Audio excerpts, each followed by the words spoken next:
Good morning.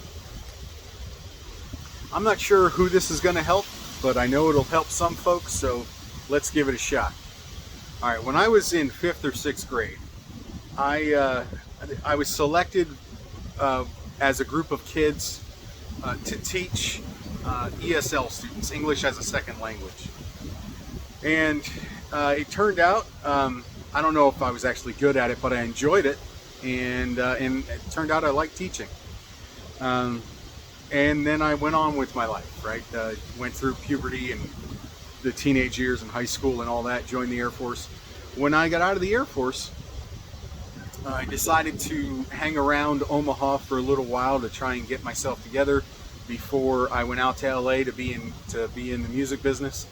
And the one of the very few jobs that I could get was working at a daycare center, and and it turned I was teaching 4 and 5 year olds, getting them ready for kindergarten, and it turned out I enjoyed it, and I like to think that I was good at it. At the same time, I was telling folks I think I'm called to the ministry, and their first thing was, well, if you're called to the ministry, what you do is first you learn how to teach little kids in Sunday school, then you learn how to teach teenagers in Sunday school, then you learn how to become a youth pastor. You're a youth pastor for 5 years or so, and then you become an assistant pastor, and then you become a pastor of a church. That that didn't work for me, but um, there's several different reasons behind that. But teaching always everything kept coming back to teaching for me. Just teach, and I enjoyed it. I liked what I was doing, and even as they were training me for ministry. Sorry, the wind is blowing this around like crazy. Even as they were training me for ministry, um, I was never the preacher type. I was always teaching. It was just very natural for me to teach.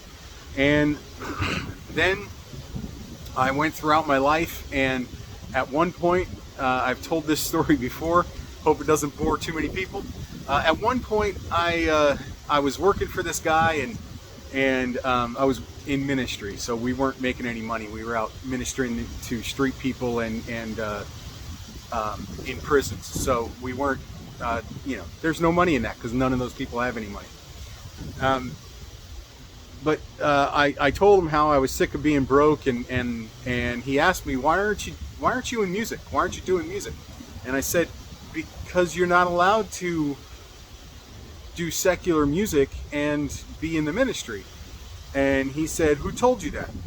And I said, well, all my leaders since I became a Christian. And he said, and how many of them are paying your rent or feeding your kids? Well, none. And he said, so why are you still listening to them? I immediately went out and bought some flyers, some door hangers, started hanging door hangers in my neighborhood, advertising guitar teaching. And within 3 months, I was making a full-time living teaching guitar, making as much or more than I ever made working for whatever job I was doing. And it was fantastic. And it just lit me up inside. And then the writing stuff as well. The whole time I was learning how to write, and I just naturally gravitated towards writing as a form of teaching. And so what is my point here? My point here is pay attention to this stuff, and you may think you're wanting to go in a certain direction, but and then find out that what really lights you up inside in here, what really lights you up is something completely different. And for me, it was and is teaching. That is why I do what I do, because it is incredibly fulfilling to me to see somebody struggling with something, and I teach them to look at it just at a little bit different angle or approach it from a different way, and the light comes on, and I see it in their face and in their eyes, and then it shows in the way that their life changes over the next days and weeks. I loved it when I was teaching music, and I love it now that I'm teaching folks in with other things about life. So pay attention to that stuff, follow it.